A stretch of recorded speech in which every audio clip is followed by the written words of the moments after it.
It's funny how everybody has their time of day when it is they have clarity of thought. I start my day around about 4 a.m. as you probably gathered, and by the time I've done my vitals and hit my gym and got ready to go for a run with my dogs, back to the gym, working in between, it gives me a time to think. And I was just thinking about one of the sad realities. Recently we've had total upheaval. Pandemic in terms of corona, pandemic in terms of racial injustice, pandemic in terms of economies collapsing, pandemic in terms of people's denial of the obvious. And what is the obvious? Wear the bloody masks, keep social distancing. And yet there are groups of people who say, no, that's not the way, or we're entitled to do whatever it is we want. I just find it fascinating.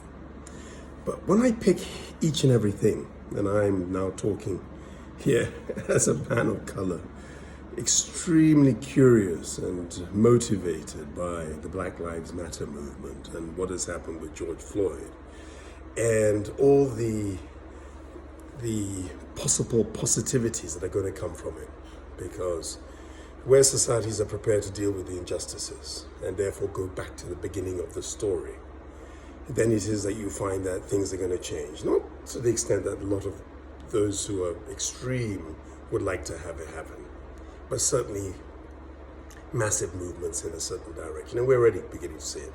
The corporate world is beginning to change, the sporting world. We've had the footballers go down on one knee. We've had the RFU looking into what they should do in the UK, and so on and so forth. And everybody has their opinion. From here, I see a lot of other things, the gender issue, religious freedoms, all the other areas where there have been natural prejudices are going to be put on the table and people are going to be talking about and tackled. And I think that's great. And where you have real friends, you can debate it with them. I was saddened the other day when somebody I thought was a real friend, in the middle of it, then tried to show me, look at what all the blacks are doing that are not being reported. I think it is at that point I realized that maybe we were never really friends, because my take on things is not who's better than the other.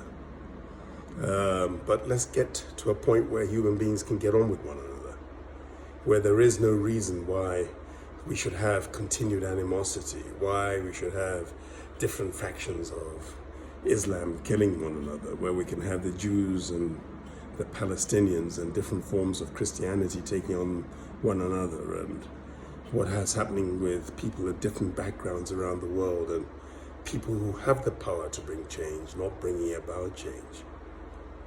And there are lots of people like me who want to shrink it all and bring it all into one where we can have greater equity for everybody else. But for those who they see themselves to have a lot to lose because they've been living in a privileged sect for so long, it's just sad.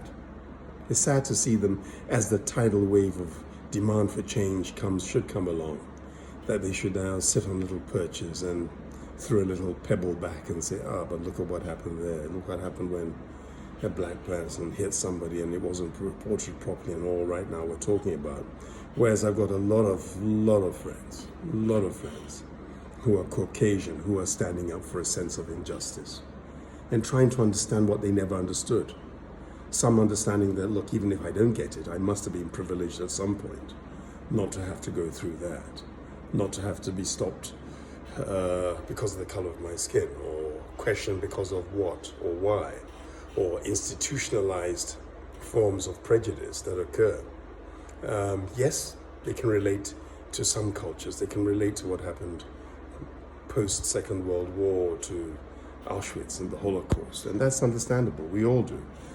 Now it is that the world has rolled on, and there are people in the first world who have found that as their populations dwindle in terms of aging populations, where they found that there's need for employment and therefore they brought in different cultures.